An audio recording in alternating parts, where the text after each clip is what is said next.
We're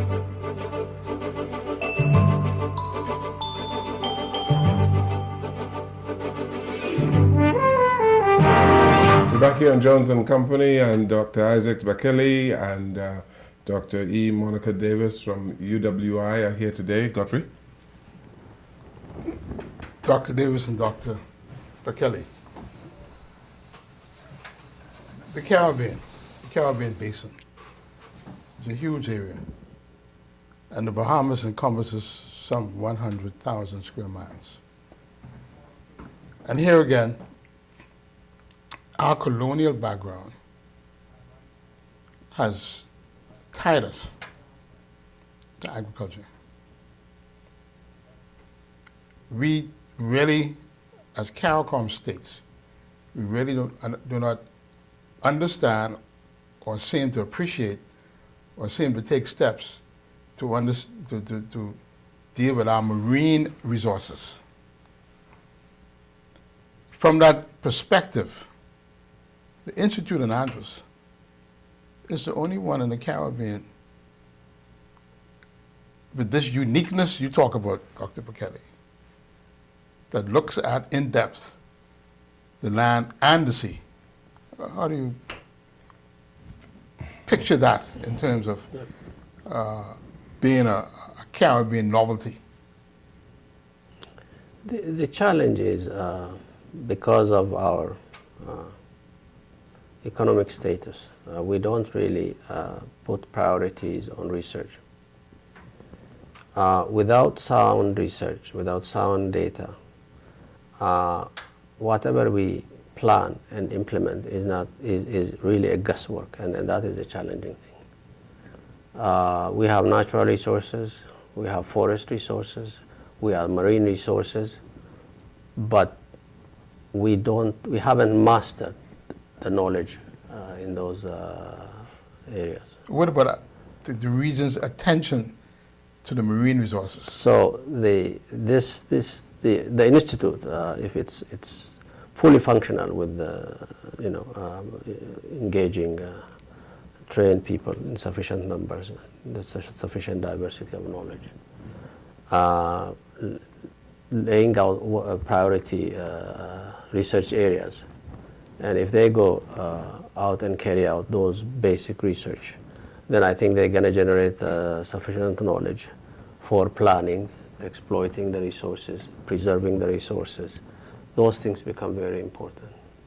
The reason why I'm talking about this aspect of it is because you take, for example, the Marine Institute. One of the primary areas that we're in a joint research project with the University of Miami is the lobster, the grouper, and the conch. Every CARICOM state is facing the issue of conch. They don't call it conch leggers, they call it lambi in some places. And they don't know really the science of the conch as we do. They don't understand the lobster, and when you look at the grouper, the Bahamas is the remaining site of grouper aggregates in the whole region. Cool. Right? So what we do up here is critical for the region.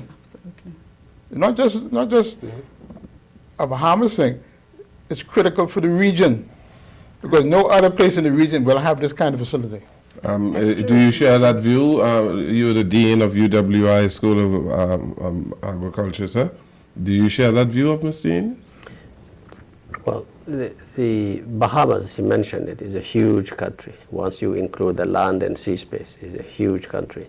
It's a huge country also with varying climate zones. As you go from south to north, it's different. You're going to have almost temperate climate up north, and you have a tropical climate down south. So in one country, you have a very diverse environment, marine environment, and you're going to have a very diverse marine life. Now, not many countries in the Caribbean have that opportunity. Oh, well. Trinidad has a marine institute, which I think hope you will arrange for you to visit. Yeah. They do studies on fish biology basically, but they do that within their sea and land space, which is really very narrow. All right. So there is a potential for Bahamas to generate scientific information on a range of species because of the nature of its sea location, from north temperate to south. This is, I'm sure you knew this a long time ago.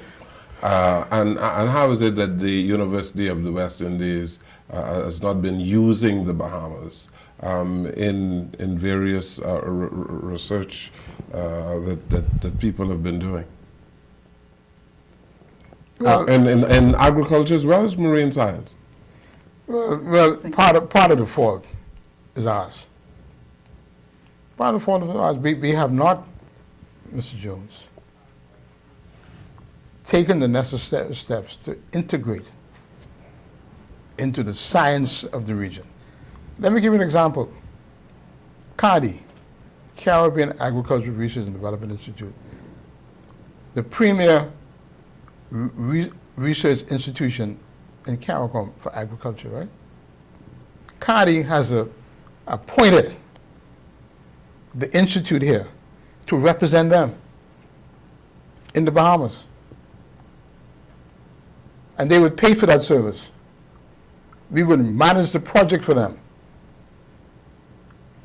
The project is a $8-point-something million project. And because the Bahamas is not a member of CARDI, we were excluded from many of the benefits that the Caribbean as a bloc would get from the international donor community. We were excluded. Now that BAMSI is here, we represent CARDI, and through us, the country would benefit. But prior to that, we had this aloof attitude that we didn't need the region. We were up north, we had tourism, we had this, we had that, you know what I mean? We were living in a fool's paradise. I agree that was part of it. The other part was that up to today, some of the Southern Caribbean do not see the Bahamas as part of the CARICOM region, which is a point on which I've had to correct them many times. So I think it was a bit of both. And I think because of the geographical proximity of the northern Bahamas to the U.S., the natural tendency was to look to the U.S. for advice, particularly with the marine aspect, rather than thinking that perhaps we could have been the genesis of the research, which the Prime Minister has now brought on stream and has used the opportunity not only to highlight, and in fact, this whole thing, part of it came up when he came down to Trinidad, to the University of West Indies in St. Augustine to speak. And he spoke about the institute coming on stream, and he spoke about what he intended for the commercial arm and the food security arm and the research arm and all the various integral parts of it, and actually asked for help.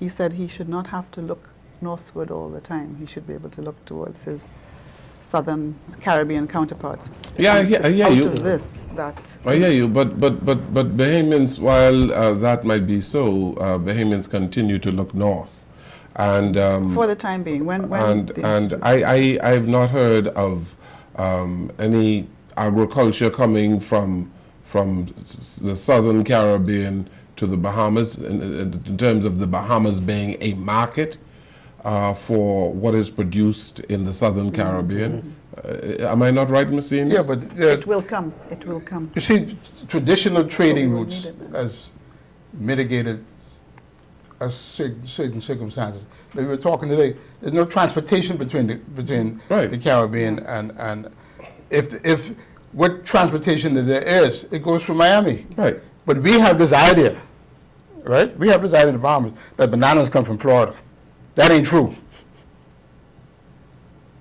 An agent in Miami distributes bananas from Costa Rica from the Caribbean, from elsewhere. And the Chiquita banana comes from where? Chiquita is a brand. It's a brand, but it Right. comes from where? And from Central America. Okay, fine. United Fruit It doesn't Company, come right? from down south in the Caribbean. No, no. There- there- No, How but did it the come point from I'm making is that the tropical fruits, right? The tropical fruits that come from all over the tropical world. Yes. But we believe it comes from America. No, but fine. The point is that in the Bahamas, we've not been getting tropical fruits out of the southern Caribbean. Am I not right? Part of that reason is because of what he's Right. saying about the The transport. transportation problem. It would So- spoil by the time it gets here. Good. So there's been a transportation problem as well as a marketing problem.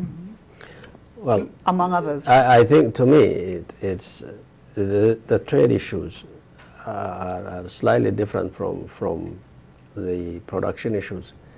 The trade issues, even within the CARICOM, is a challenging thing because it's not easy to move goods up and down the islands. And we're talking about perishable goods. Perishable goods have limited time frame. They have to move. And storage. When you don't have a predictable, reliable logistic system to move things, perishable things, trade is not going to work. So people trade with countries where they can easily get their Right. supplies. Right. And that is why we continue to trade with Florida. Well, All right? that is not the issue now. The issue now is really about capacity building to grow food that we can grow here. That's the whole issue, to grow food that we can grow here. Because to import food, if you can sort of afford to import food all the time, you can import.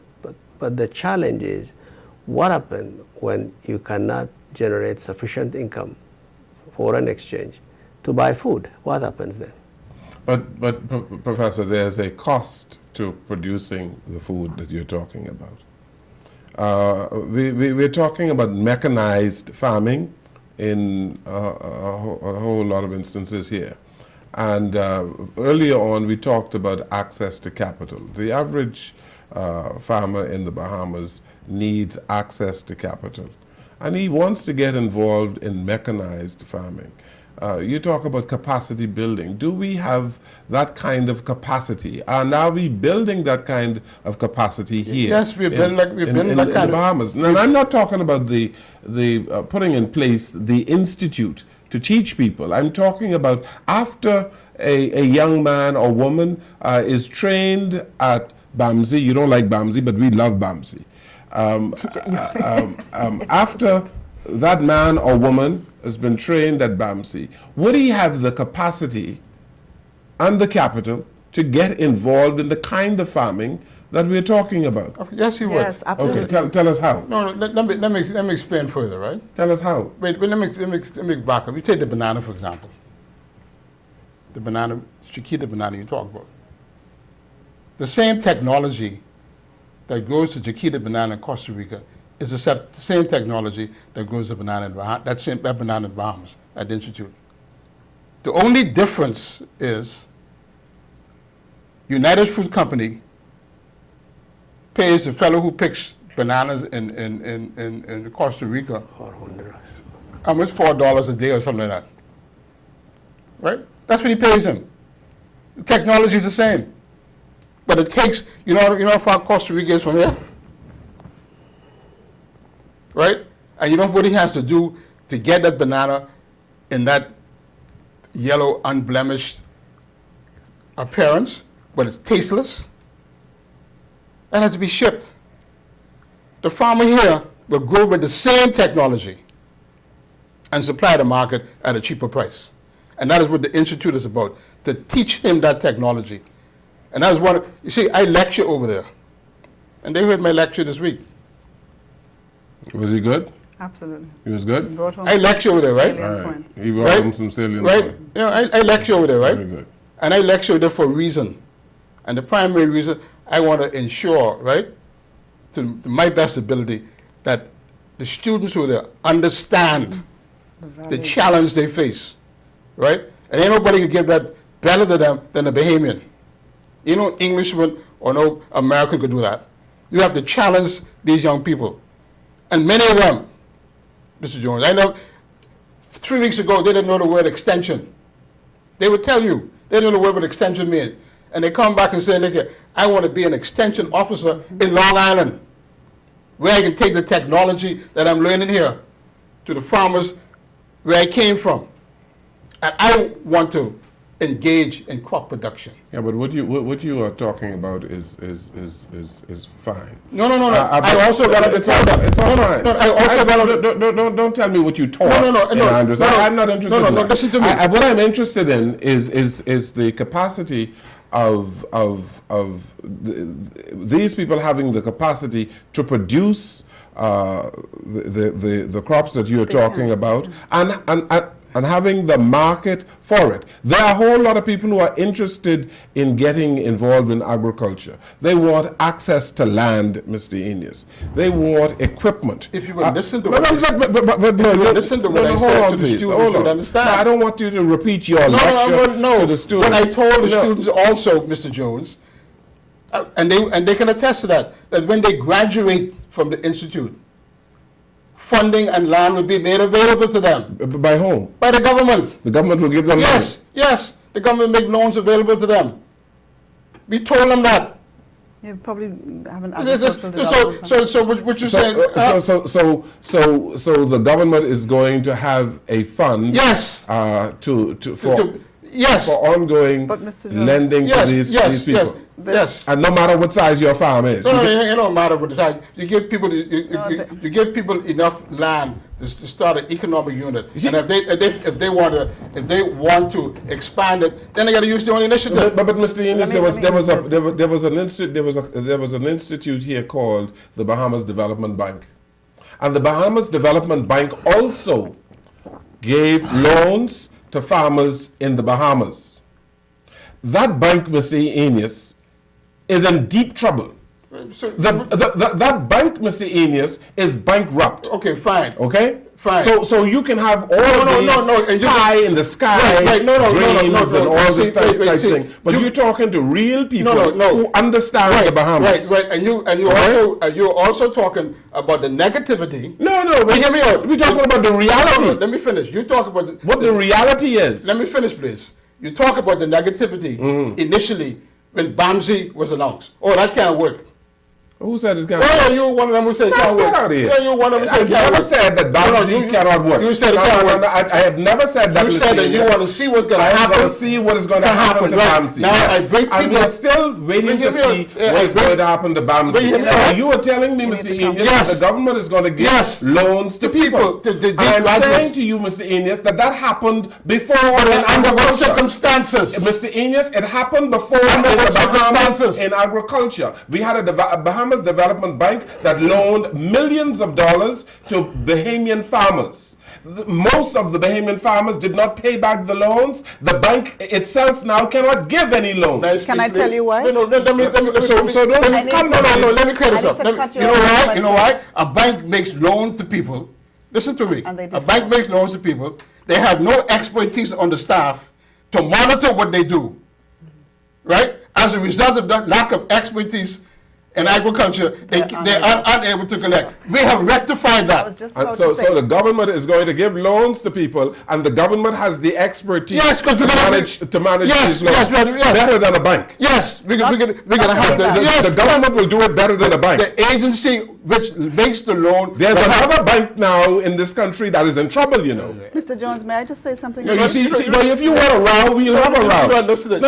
No, I'm listening to you, but I don't want you to come here and give me these pie in the sky dreams. It's not pie in the sky, it's reality.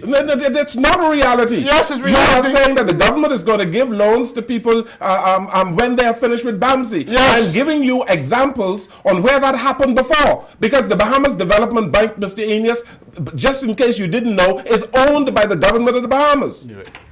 Go ahead, Ms. Davis. Shall we go to break now? No, talk. Okay. What I was saying is that there are such entities as agricultural development banks.